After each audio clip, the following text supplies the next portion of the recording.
দর্শক, আমরা চলে এসেছি আপনাদেরকে দেখানোর জন্য নেপালের কাঞ্চনজঙ্ঘা পাহাড় দেখানোর জন্য।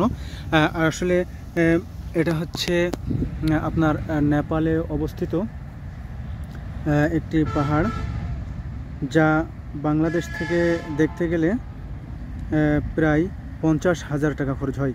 এই কাঞ্চনজঙ্ঘা পূর্ব হিমালয়ের একটি বিখ্যাত শৃঙ্গ, যা ভারতের সিকিম রাজ্য এবং পূর্ব নেপালের সীমান্তে অবস্থিত।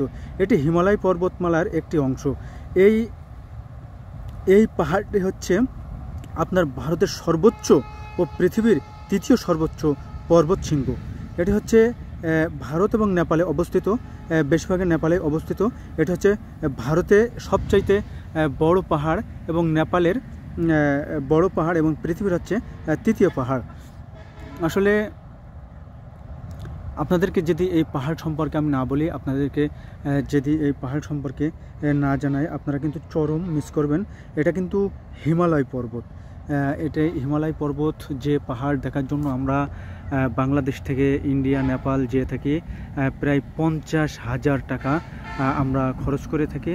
সেই পাহাড় কিন্তু আজ আপনাদেরকে আমি দেখাচ্ছি, আপনারা দেখেন।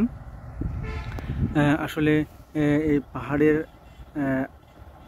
গরিব মানুষের যাওয়ার তো কোনো প্রশ্নই ওঠে না, কিন্তু বড় লোকেরা যে টাকা খরচ করে যায়, সেই পাহাড় আপনাদেরকে আজ আমি ভিডিও করে ফ্রিতেই দেখাবো। আপনারা শুধু লাইক, কমেন্ট এবং শেয়ার দিলেই হবে।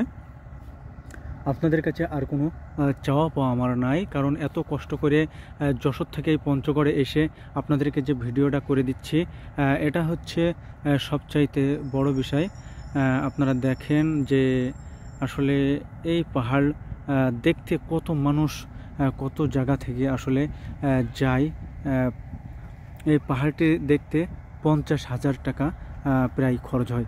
আসলে দেখেন যে এই পাহাড়টি দেখা কিন্তু একটি সৌভাগ্যের বিষয়। আপনাদেরকে সৌভাগ্যের ব্যাপার। আপনারা যদি না দেখেন তা চরম মিস করবেন। আসলে পাহাড়ের এই মাঝের অংশে আর একটা যে দেখা যাচ্ছে, আপনারা যদি দেখেন যে দেখেন এখানে কিন্তু একটা ছায়া ধরেন, এটা ছায়া ধরনের না, এটি পাহাড়ের একটি অংশ। আসলে এখানে কি একটা হয়তোবা আছে, এটি ক্যামেরায় আসলে নেপাল থেকে, নেপালের পাহাড় বাংলাদেশে দিয়ে ভিডিও করছে, এটি হচ্ছে বড় বিষয়। সব কিছু কিন্তু ক্লিয়ার আমি আনতে পারছি না, দেখেন। তবু যতটুকু চেষ্টা করছি আপনাদেরকে আমি দেখানোর চেষ্টা করছি। দেখেন কত সুন্দর পাহাড়। আসলে পাহাড় দেখতে কার না ভালো লাগে বলেন?